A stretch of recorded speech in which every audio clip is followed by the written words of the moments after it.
Oh, have you heard the news? It's probably been twisted to keep the general population conflicted. Better lick your finger and turn the page. Dissect the lines that made you to rage. Get out of your Monday drudgery. Turn up the volume on front page fuckery. Yeah. I'll let the public decide if Duke is good enough for you. Already taking it from you. Already taking it from you. I'll let the public decide if Duke is good enough for you. Woo! Okay.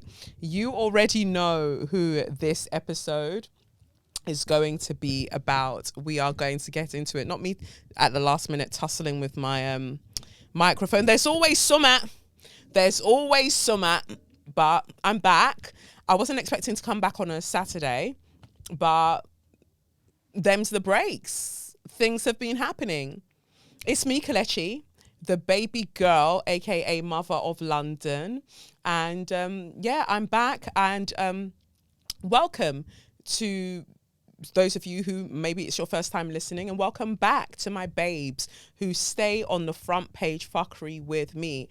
And as I said, you're listening to / watching Front Page Fuckery, where I'm basically taking bad news and turning it into good / great conversation. Now, off the top, I want to say maybe Monday is too ambitious. My friends, my nearest and dearest, have said, Kelechi, why? Why does it have to be on a Monday? Why? So, yeah, I'm thinking Friday, because Front Page Fuckery Fridays, it works. I love a bit of alliteration, me. So maybe that's the zhuzh. However, today's not a Friday, it's a Saturday. And I need you to know that wherever there is bad news, almost bit my tongue from excitement. Whenever and wherever there is bad news for the royal family, I will rise. If for some reason, God forbid, I ever pass out, using all of them salts and whatever else to wake me up will not do the trick. Just whisper in my ear, the monarchy has fallen. I will leap up. I will jump up from wherever I am. Are you nuts? Are you crazy? I will jump up. Yeah? I don't even know how Jesus woke up Lazarus from the dead, but I'm telling you, just tell me the monarchy has fallen. I'm up. I'm ready. I'm at him. Yeah? But all of the newspapers, I couldn't miss this, I feel like it's a bad week for pedophiles, is what I will say, because Tim Westwood has been charged with, was that a little while ago, actually? Is it a week and a half now? I don't know, time isn't linear for me, but Tim Westwood has been charged with 4 counts of grape.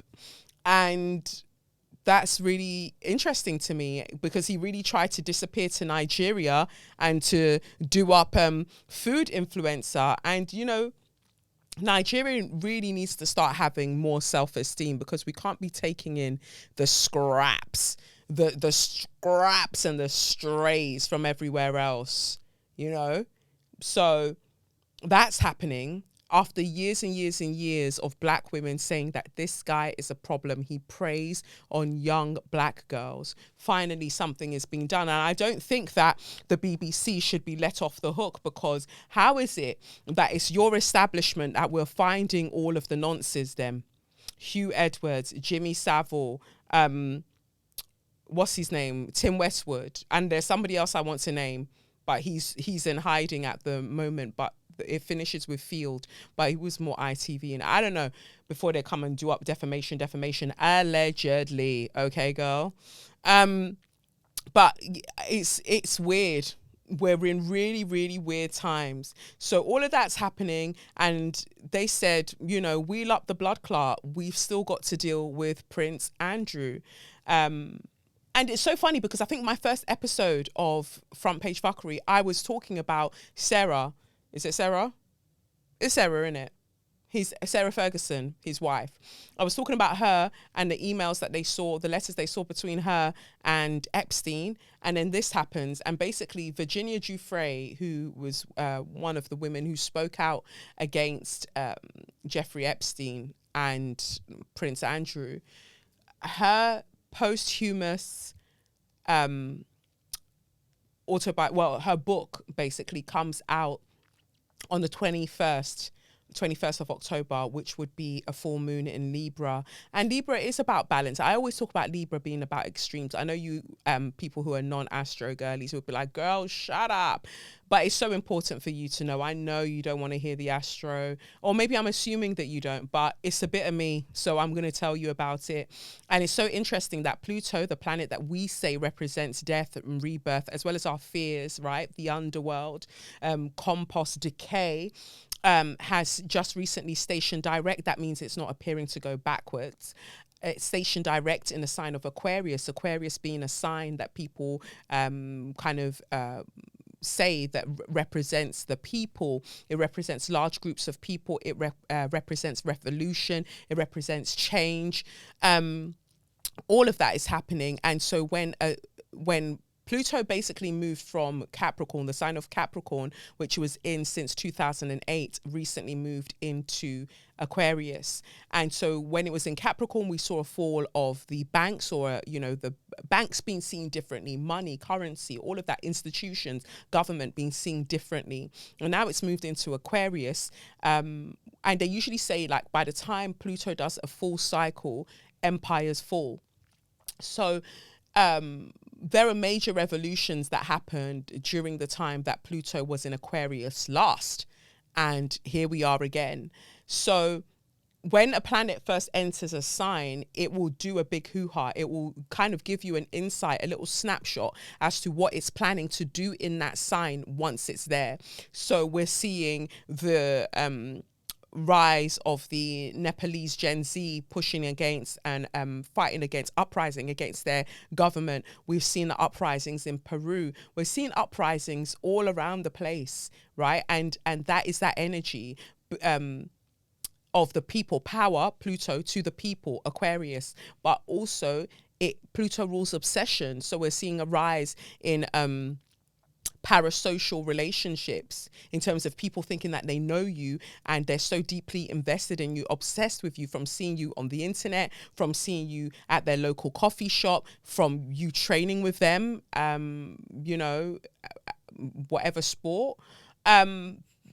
This is from way back that I'm referencing, by the way. Those who know the law in my private members area will kind of know. But anyway, so we've got all of these things happening in terms of obsessions. Aquarius, we're also looking at technology, right? Technology and the internet. And we're seeing more psychosis as a basis of people investing their vulnerabilities into AI. And I feel like that is also an issue, which reminds me, I'm going to have to talk to you about Code Your Future, which is an initiative that is free. You don't have to pay for. That's what free means. That helps you to learn coding, like to learn, computer programming, to get really great skills that is primarily aimed at people in from lower socioeconomic backgrounds. And so once you get past the first stage of it, which takes about a month, and you keep going, they can take care of childcare, they can take care of getting you a laptop, they can take care of your travel expenses, all of that. So I was speaking with the organization, a representative of the organization recently, Herman, and it's so good because there are so many fears that people have around technology. We are worried that racism will continue to be perpetuated within tech as a whole. But I feel like if we are gaining the skills to be able to code ourselves and to code our futures, it changes things. So I just wanted to drop that in there while I remember, because I do really like what they're doing, and I promised them that I would get the word out. So what I'll do is I'll add a link so you can look it up. It is a very hard course. Like, don't get it twisted. It's no walk in the park. From the way that they described it, it's going to take you about a year. You're going to need to give up your Saturdays to attend, but they're going to try and do everything that they can to help you out. So if some of you are like, I don't know what to do with my life, maybe go and do that, So the first 28 days, you're not getting the laptop and this, that, and the other. But once you can see through the beginning stages, if you can complete the beginning stages and you move on to the next stage, then they'll support you as much as possible for you to be able to finish the course and ideally then get into a job thereafter. And I just love things like that. Like, let's do this, because I think it challenges the idea of universities as well. These elitist structures that didn't always start out that way, because we know the first universities weren't in Europe, right? It didn't start out that way, but it became that way, that you shouldn't have access to the kind of education that helps you to think. You should only have education up onto a certain level, which is why they said only education up until the age of 16, as we know it in the modern times, was mandatory, because after that time, you've already been indoctrinated to be a worker within this system. You don't need to go any further than that. And those who wanted to, they just made it really hard to get into university. And now the cost of going to university is wild. And on top of that, they try to censor you when you're there in the first place. So it's all very mad. But I just wanted to share that. So I guess that's part of my news for you. Thank you to those who came out to the screening of The Voice Note, my debut short film that I directed and starred in. I was really proud to see people in the audience, so thank you. And to see how emotional you all got. I saw the tears, or heard the tears, and the sniffing and things like that. Thank you. I'm glad it touched you, because that's what I hoped for. And we're hoping, once we're done with the festival circuit, to screen it in more places.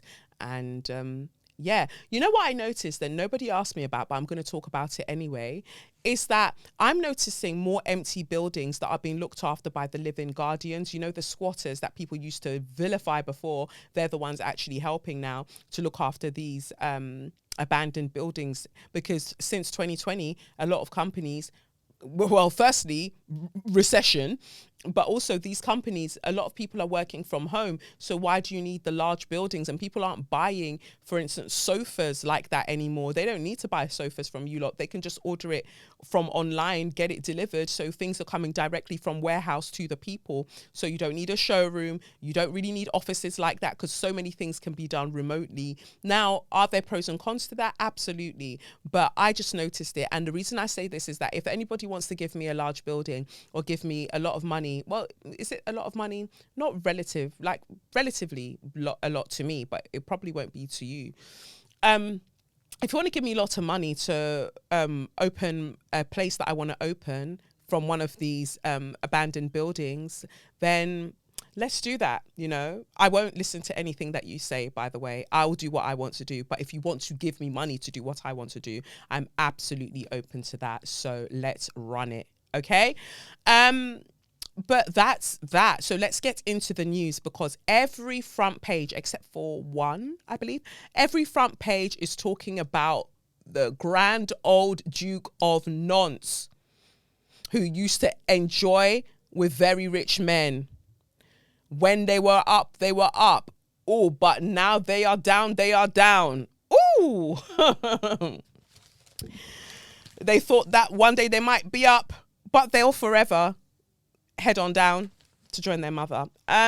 So let's start with the daily fail, as I like to do. I always like to start in the gutter and kind of like work my way out. So, 3 Haribos. Interesting. Nadine Dorries talking about something or other. I had sorry, let me just show you the newspaper. I had breast implants, then bitterly regretted it. But when I had an op to remove them, the surgeon did something so shocking, I am still traumatized. So I went ahead. You know, I usually just read straight away what is on the front page. I don't even go and look into things. But I did go and read ahead to this. And basically, Nadine had her implants taken out when she discovered a lump in her breast. Everybody, please check your breasts. Regardless of how you identify gender-wise, check your breasts, okay? Check your chest. So she found a lump. Luckily, it was a benign cyst, but it was very painful. And the only way that they could really see to it was for her to remove her implants, because when they were doing the scan, they said that they couldn't see whilst the implant was in situ. So she had it taken out. But then what happened? I think when she went and had it taken out, the surgeon she'd gone to explain why she wanted it taken out or something was just like, what do you mean? I do great work. What do you mean you're not happy with it anymore? What's this, that, and the other? So when she's under anesthesia, he takes out the implants, but he puts another in. And he's like, yeah, because your breasts would have looked terrible without them. And I think that that's crazy. And there is really something to be said about the misogyny of surgeons as a whole. 2017, I had a hernia repair. So I've had an umbilical hernia since I was very, very young. And so I thought, you know what, I really want this seen to. So through the NHS, I had a hernia repair. Now, my hernia wasn't situated just in one place. That's why I've got a scar, like a mini scar on my abs. If you ever see me in shorts and I go running, that's what that particular scar is.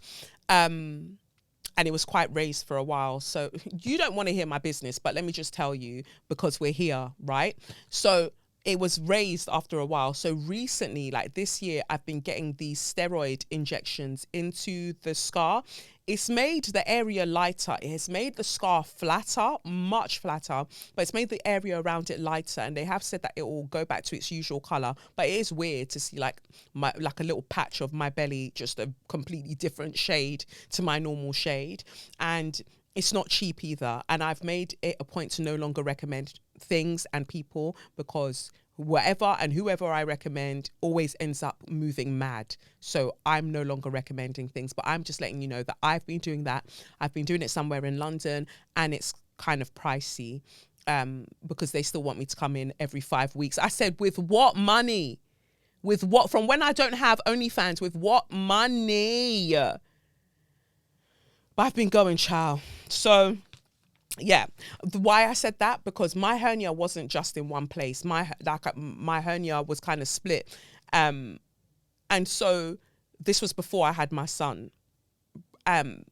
So I remember being at the hospital on the day of my surgery, and the consultant comes in, a guy with like dark hair, and he's like, yeah, so I've had a look and I've examined you again, and I can see that the hernia isn't just in one place, but because you were just referred for this thing, and quite frankly, I don't have the time today, I'm just going to work on that one and leave the other, even though that they were in a straight line with each other. Even when I've gone to get other consultations since having the hernia repair, people have said, other practitioners have said, why did he cut you like that? He just cut horizontally, like just a mad scar for no reason. You know what? Maybe I'll sue. Maybe. But it was just mad, like ridiculous. And then when I was pregnant with my son, it was the way that he'd done the mesh over my hernia was really painful. Like, not even really painful, no, really uncomfortable when I was pregnant. And obviously then when I was pregnant, my abdominis recti, it separated even more, and my transverse abdominal muscles, the muscles that sit underneath, became a bit more weak as well. So the hernia started poking through again. So I had to just have the whole thing redone.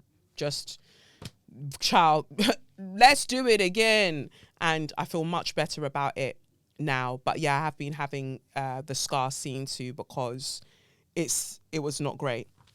But so I feel for Nadine, because these surgeons will just do what they like, and they think that they can play God. And if you're a surgeon that doesn't like to listen to women, I hope that your license or whatever you have gets taken away from you. Great. Anyway, back to this hoo-ha. Andrew falls on his sword. Under intense pressure from the king, he finally agrees to relinquish dukedom and membership of Order of the Garter.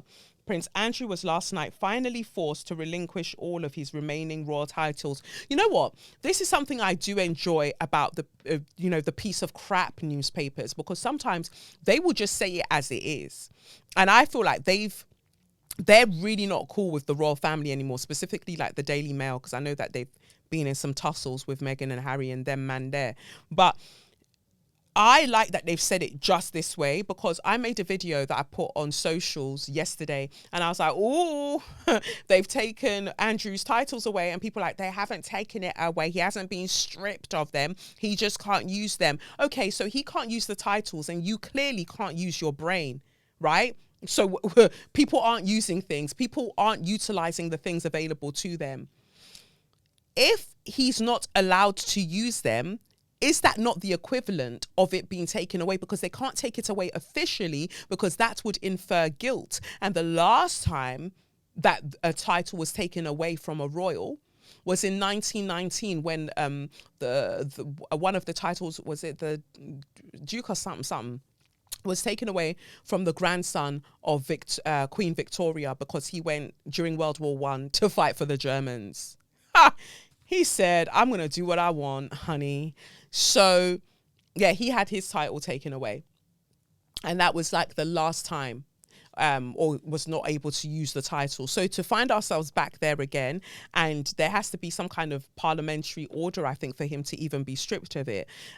So even with Elizabeth paying £12 million, was it, or dollars, to in that civil case between between Andrew and Virginia Giuffre, who has now allegedly, well, apparently, taken her own life, even though she said that she never would. It's all very interesting.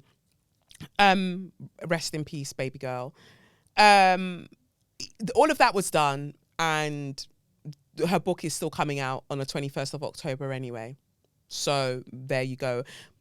What did it really stop? At least they made sure that Elizabeth had gone down to wherever she belongs before this happened, because it would have just been a royal embarrassment. And maybe that's what they were waiting for even. I feel like everybody, hitting the mic, I feel like everybody was just waiting for Lizzie to head on down to where it's hot, so the party could really get started. And the party has well and truly begun. So, yeah, so like I was saying, I enjoy that they just write it as it is, because he has been forced to give it up. Because Andrew is like, he strikes me as somebody that is unrepentant. He's an unrepentant nonce, right? He doesn't give a eck. He feels like he should still be entitled to things. And you know what? I hear it, because for him, it's just like, wait, why am I the scapegoat? Everyone here is a nonce. Prince Philip is a nonce. Charles also, like, what age did Charles meet Diana? So what age did Prince Philip meet Elizabeth? Like, it's in their spirit. The spirit of nonce-dom is within them. The force is with them. May the nonce be with you, and also with you. So, I know he's vexed, because he's just like, I'm not the only one that likes to touch young people. Why am I getting all of the flack for it? And that's why they can't move too mad with him, because it'll get to a certain point, because you don't know how humans can behave, firm or not. You don't know how humans can behave, where he'll be like, no, absolutely not. I'm going to sing like a canary on everybody if this goes any further. He's not the only one. They're all very nasty and vile. And I know that some of you love to get touched by their swords when you get your medals. That's, neither here nor there for me. I'm just saying that they're nasty. That's all. Prince Andrew was last night finally forced to relinquish all of his remaining royal titles. After another week of scandal, he announced he would no longer be known as the Duke of York, and was stepping down from membership of the Order of the Garter, the country's most ancient order of chivalry. Andrew will also relinquish his position as Knight Grand Cross of the Royal Victoria Order, but he will remain a prince, having been born the son of Queen Elizabeth. His ex-wife, Sarah, Duchess of York, with whom he will continue to live at the lavish 30-bedroom Royal Lodge at Windsor, will now be known as plain Sarah Ferguson. I mean, to be fair, that's how we've been knowing her. We've been knowing her. Her scandals don't stop. His ex-wife, that's so interesting. And they continue to live together in that 30-bedroom. The way that they describe it as a lodge and a cottage, that is a mansion, honey. 30 bedrooms. 30 bedrooms. Crazy. So, of course, I guess they can live together. That they don't even have to see each other. But then what happens when he's trying to sneak somebody in from the nursery, and then she is doing whatever the hell she's doing, but maybe helping, because she was really writing enthusiastically to Epstein them times. So they're in on their nonsense together. and may they be punished in one way or another. So that's the front of the Daily Mail. The front of the Guardian it says here, Epstein, Andrew and me, Virginia Giuffre in her own words. And this is the thing, you can kill a body, but you can't kill a movement. And one way or another, the monarchy has to fall for what they did to Diana, for what they've done to all of the countries that were colonized in their name. Everything must fall. So big up Virginia, still working from beyond the grave to deal with their clots. I support it. It says here, Prince Andrew forced to give up royal titles. Okay, so the Guardian also decided to write forced as well. So I wonder if some of these bots that are responding to me, because they were like, well, he wasn't stripped of them. He's just choosing not to use them. He agreed not to use them. Agreed? Is the agreement in the room with us? He had no choice. Like, come on, I'm sure we're past the age of just not understanding. In big 2025, sure, we're past the age of just not getting it, that what is said in the name of just saying shit. Move follows publication of Virginia Giuffre's memoir in The Guardian. Prince Andrew has agreed to give up his Duke of York title, he said in a statement released through Buckingham Palace last night. He will also give up use of his honours as a Knight of Grand Cross of the Royal Victorian Order, GCVO, and the Royal Knight Companion of the Most Noble Order of the Garter. These lot have some long fucking names. I promise you, if I came into power at any point and I wanted to honour some of you, I'm just going to keep it short. I'd be like, baby person 1, baby person 2, baby person, baby person, baby person. That's it. Cutie 1, cutie 2, love your work, love you. That's it. I'm not doing the royal of the shankala and the bongboro, please. His only remaining title will be that of Prince, which cannot be removed as he was born the son of a monarch. In a statement, he said, in discussion with the king and my immediate and wider family, they cussed him out. We have concluded the continued accusations about me distract from the work of His Majesty and the royal family. What work has he been doing? I have decided, as I always have, to put my duty to my family and my country first. You are a dirty, stinking liar. So you were putting the duty for your family and the country first when you were touching up young girls. When you and them lot were giggling about, we like them young. That was a duty to your family and your country. If you don't move.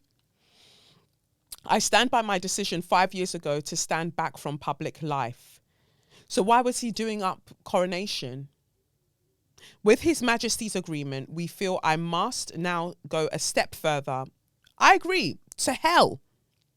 I will therefore no longer use my title or the honours which have been conferred upon me. As I have said previously, I vigorously deny the accusations against me. You so vigorously denied it that you vigorously paid 12 million. Oh, may that kind of vigorously find me. Not the nonsing part or the predatory part, just the money part to me without any harm coming to me. Just telling the universe is all. Technically, Andrew will retain the dukedom, which can only be removed by an act of parliament, said that earlier, but he will not use it. The title, in effect, remains extant, but inactive. Like the HRH, His Royal Highness, honorific, it is understood the decision was taken in close consultation with King Charles and in recognition of the fact that his personal issues continue to be an unwelcome distraction from the work of the wider royal family. The king is understood to be glad of the outcome. The Prince of Wales was also consulted along with other family members. Andrew's ex-wife Sarah, Duchess of York, will also cease using her title and be known simply as Sarah Ferguson. The titles of their 2 daughters will remain, so they'll still be called Princess. Is it Princess Eugenia and the other one? Fair enough. I still want more. It's not enough. And I also wonder if, yes, all of this is happening around the Virginia Giuffre's book coming out, but also because, what's his face? Charles, KC3, is getting weaker by the day. And so if he is counselor to the state, which of these titles I think, or do they still apply? You can let me know in the comments, as well as letting me know whether I should make front page Fxckery on a Friday.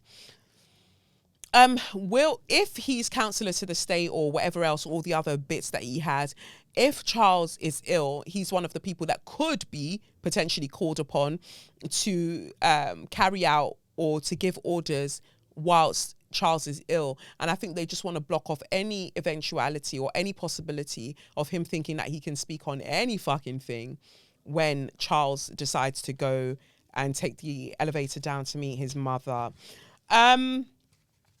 Let's see. I went to look into what was written. I love that. You know, when a book is coming out, depending on how big the book is and how well it's set to do, they'll put an excerpt from the book in a newspaper or a magazine or something like that. And so it says here, an apex predator was closing in. Jeffrey Epstein and Ghislaine Maxwell were master manipulators who threw what looked like a lifeline to vulnerable girls. Virginia Roberts Giuffre remembers the day they plucked her out of Mar-a-Lago, aged just 16, and began lending her out for sex with their wealthy and powerful friends, including Prince Andrew. Everybody's coming for his neck. I'd love to see his birth chart because, ooh, honey. Oh, honey. I wonder if he's got similar placements to Westwood, Diddy, and, well, yeah, I think primarily Westwood and Diddy. I wonder if he's got similar placements to them. And isn't it interesting how they must really trust Ghislaine Maxwell? She must really know shit or something, because she's the only one that they haven't made appear to take their own life. Because the people who know what truly guanned Epstein, Virginia, and they just, to me, they felt like they had to go. But Ghislaine gets to stay. I'm not saying anything should happen to her. I'm not inferring anything or I'm not inciting anything, but I just find it interesting. Like, what cards is she holding close to her chest that allows for her to remain whilst they're like taking everybody out? Interesting. So I just want to read this particular bit that stuck out to me about what is in Virginia's book.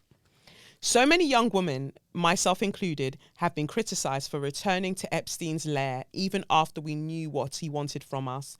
How can you complain about being abused, some have asked, when you could so easily have stayed away? But that stance discounts what many of us had been through before we encountered Epstein, as well as how good he was at spotting girls whose wounds made them vulnerable. Several of us had been molested or raped as children. Many of us were poor or even homeless. We were girls who no one cared about, and Epstein pretended to care. A master manipulator who threw what looked like a lifeline to girls who were drowning. If they wanted to be dancers, he offered dance lessons. If they aspired to be actors, he said he'd help them get roles, and then he did his worst to them. One day, probably 2 weeks after I'd met them, Epstein upped the ante. I was upstairs cleaning up after another massage, quote unquote, when Epstein told me to come to his office. How about you quit your job at Mar-a-Lago, he said, and work for me full time. He wanted to make things easier on me, he said, but he had a few conditions. As his employee, I would be at his beck and call day and night. And another thing, I could no longer live in my parents' trailer. Seeing me come and go at all hours might make them suspicious, he said. He held out a wad of cash, probably $2,500. Use this, he said, to rent yourself an apartment. I'd never held that much money in my hand before. I thanked him, even as a twinge of worry crept into my head. By this point, I had seen dozens of girls coming and going from his house. Many came once and never returned. If he got rid of them so quickly, would Epstein eventually throw me away too? Epstein must have sensed my qualms because he walked around his desk, picked up a grainy photograph and handed it to me. The image had been taken from some distance, but it was unmistakably of my little brother. I felt a stab of fear. "We know where your brother goes to school," Epstein said. He let that sink in for a moment, then got to the point. "You must never tell a soul what goes on in this house." He was smiling, but his threat was clear. "And I own the Palm Beach Police Department," he said, "so they won't do anything about it." From the start, Epstein and Maxwell held me to my promise to be available at all times. Some days the call would come in the morning. I'd show up, perform whatever sex acts Epstein wanted, then hang out beside his vast swimming pool while he got some work done. If Maxwell was there, I was often told to attend to her sexually as well. She kept a bin of vibrators and sex toys handy for these sessions, but she never demanded sex from me one-on-one, only when we were with Epstein. Sometimes there were other girls too, and I'd end up staying at El Brillo Way all day. I'm really sorry. I should have even said trigger warning before that. I'm really, really sorry about that. But the reason I decided to read that part is because it resonates with me so deeply. Nobody understands, like people who haven't experienced it really don't understand how your whole personhood becomes refracted, almost irreparably when you've experienced sexual abuse as a child. I can speak to that. It feels like no matter what I do, I mentioned about the short film screening the other day. When I look at it on paper, I'm an absolute bad girl. Some might even say a bad man. Like, I have achieved and accomplished so much, yet there is just this void. Like, there's just this thing. And there's no other person outside of me that can deal with that, because it still comes from a place of something was taken away from me very young and I don't get that back. And people say, oh, but it's what you make of yourself going forward, not understanding all of the other pitfalls you've had to try to navigate once you've had that sort of experience, the kind of patterns in relationships that one might find themselves in, who you entertain, tolerate, that even friendships as well, being very wary of getting close to people and being vulnerable with people, it ruins your life. So when people wonder, like, why am I so on these people? Why do I have such vim for these people? Because they've ruined so many people's lives, whether girl or boy, whoever, they've ruined so many people's lives, and they've snatched away that element of innocence that, yeah, arguably maybe the world would have taken in another way, but it took it in that way. So they can't even be at home in their bodies, because their bodies, their first home, their only home that they've ever known, that they will ever know, somebody violated that. Like, they trespassed that. And somehow they still have to find a home in themselves and find a home in the world. It's really, really tough. And so at any time that I see this little motherfucker's name, I will absolutely jump for joy whatever badness happens to him and those of his ilk. And that's why it makes me sick when I see people, for instance, trying to make a case for R. Kelly, because it's just like, oh yeah, well, his music and this and that. You're disgusting individuals, and children aren't safe around you. And I'll say that till I'm blue in the face. Can a black person turn blue? Anyway, I'll say that till I'm whatever in the face, Sha. But it's a very heavy subject, but it needs to be spoken about, because this is what power and maleness allows you to do, and proximity to maleness. Ghislaine is the devil. Like, that can't be stressed enough. And yes, you know, she's doing up prison, as she claims, but there's a reason that she's allowed to just carry on going, and I wonder why. Anyway, the next one, The Times. Andrew gives up titles. Prince relinquishes dukedom after talks with King. Humiliation completes fall from grace over Epstein and China links. Yeah, he's just a mess. They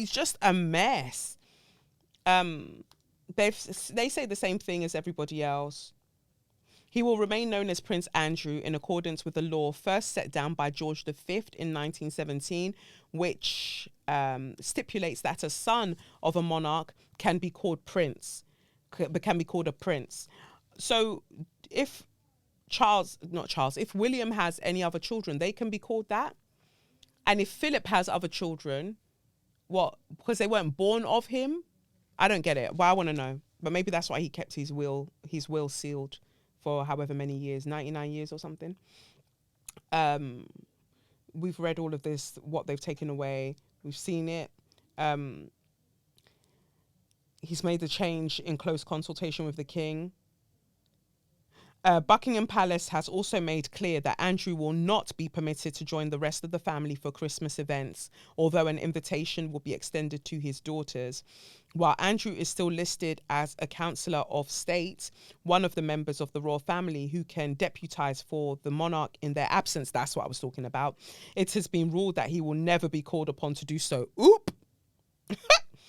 The removal of Andrew's dukedom is likely to receive public support, with a YouGov poll this summer showing that 67% of people favoured stripping him of the title. 67%.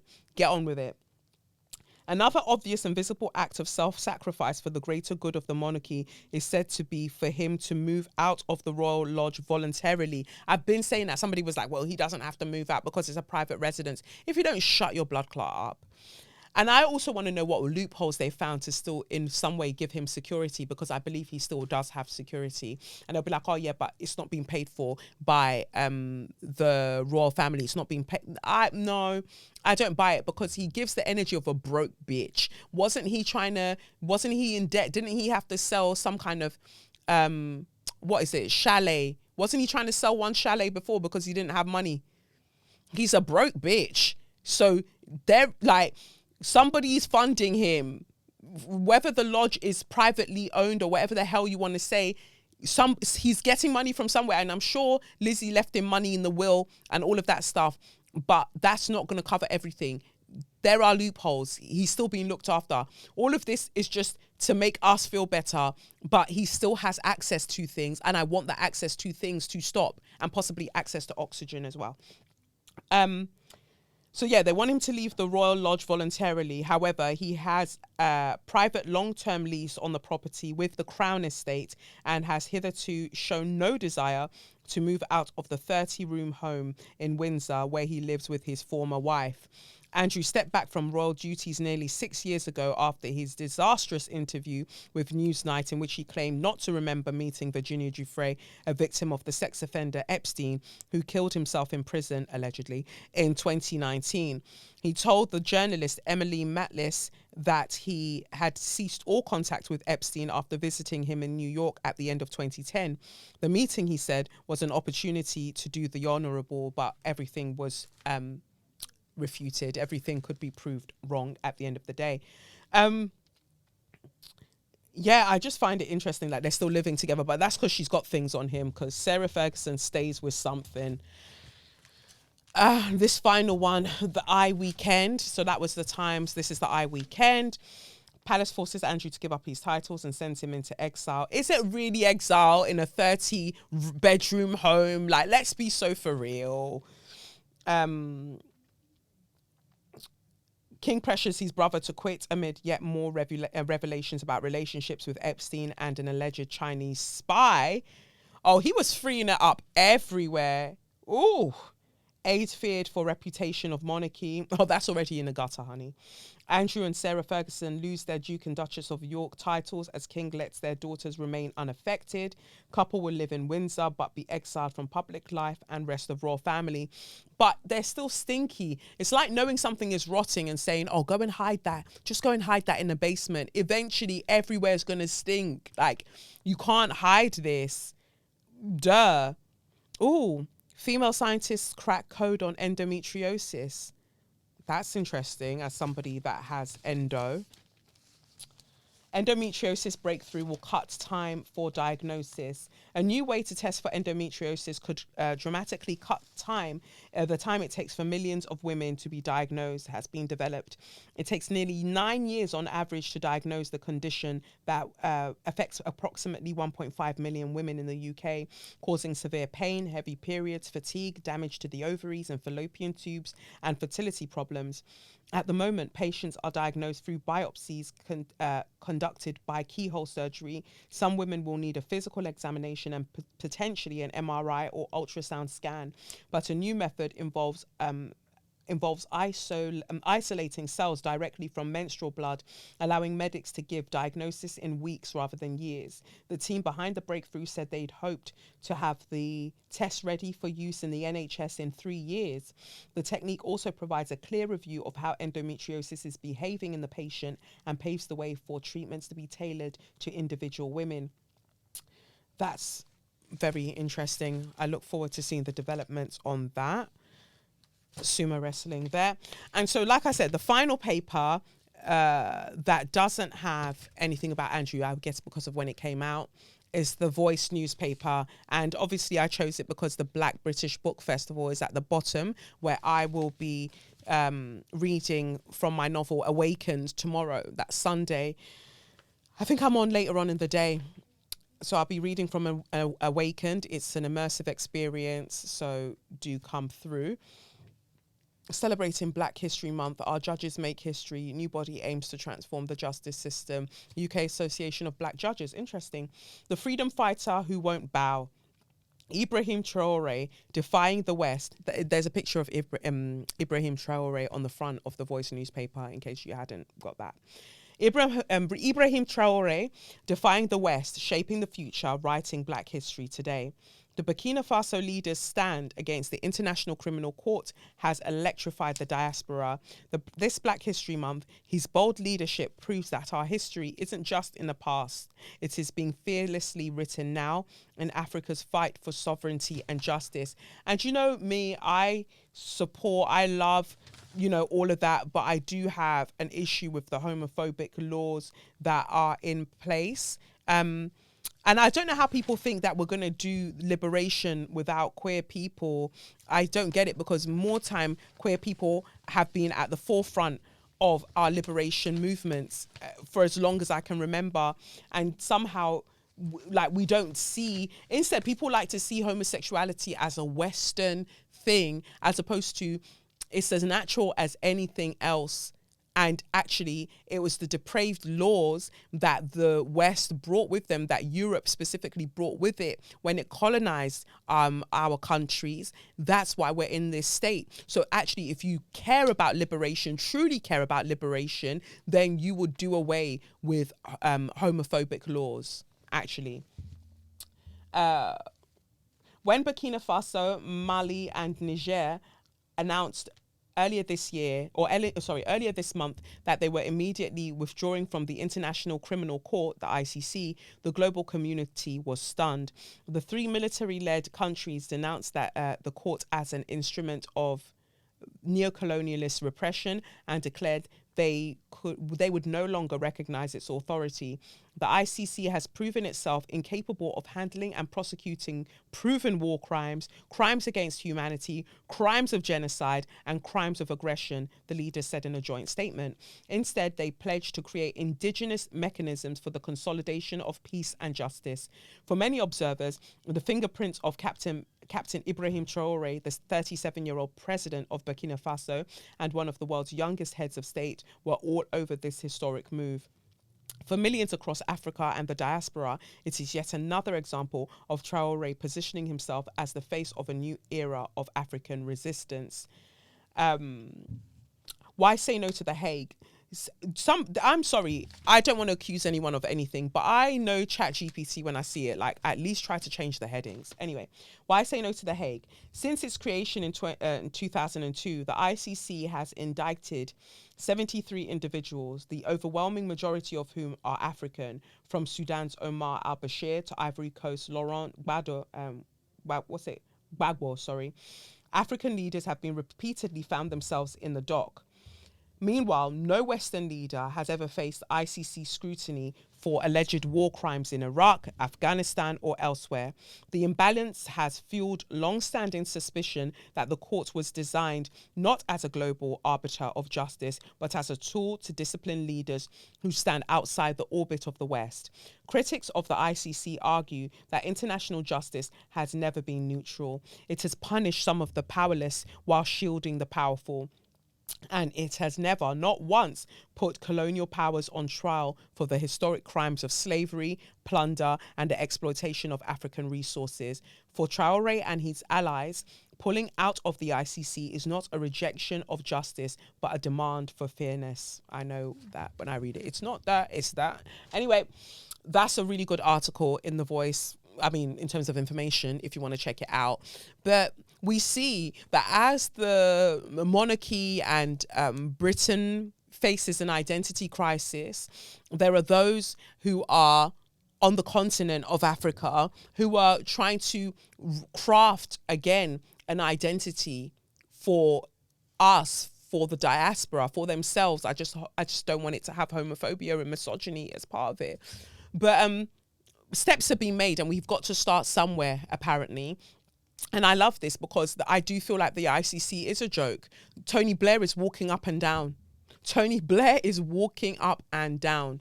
George Bush Jr., whatever the hell, can do whatever he wants. Netanyahu, with his egg-shaped head, is jumping about everywhere, having a great time. So what point is there in this? I agree that it's just another neo-colonialist entity, because everyone was shouting up and down, this is genocide, yet they can't hold the people to account. So what even is the point? Well, that's that for this week. I really yapped. I hope that you enjoy. I'm going to try and get it to Brent in time so it can come out today. But Brent is feeling very bright and feisty recently because he's got the new setup, the new studio, which I'm going to be a part of at some point, but we'll announce that later. But thank you so much for joining me, for letting me yap to you about the newspaper headlines, of which we were only talking about Andrew, and I got an insane amount of pleasure from doing so, because I want the downfall of not just him and every other predator, but of the monarchy, which is also a predatory entity and a parasite, or parasitical, or you know the word, Sha. So let it all go. Oh, when it all falls down, I'm telling you, oh, it'll all fall down. Anyway, thank you so much. If you want extra content from me, I am on Kaleidoscope. That's on my website, kelechiokafo.com. So you can join me there. Definitely comment. Definitely tell me what you think about having Front Page Fuckery on a Friday instead. What else was I meant to tell you? I'm probably sure I meant to tell you things. My friends are like, why did you forget to mention this? But for those who are interested, join. If you want a tarot reading, I do that as well. Just come to my website, kelechiokafo.com.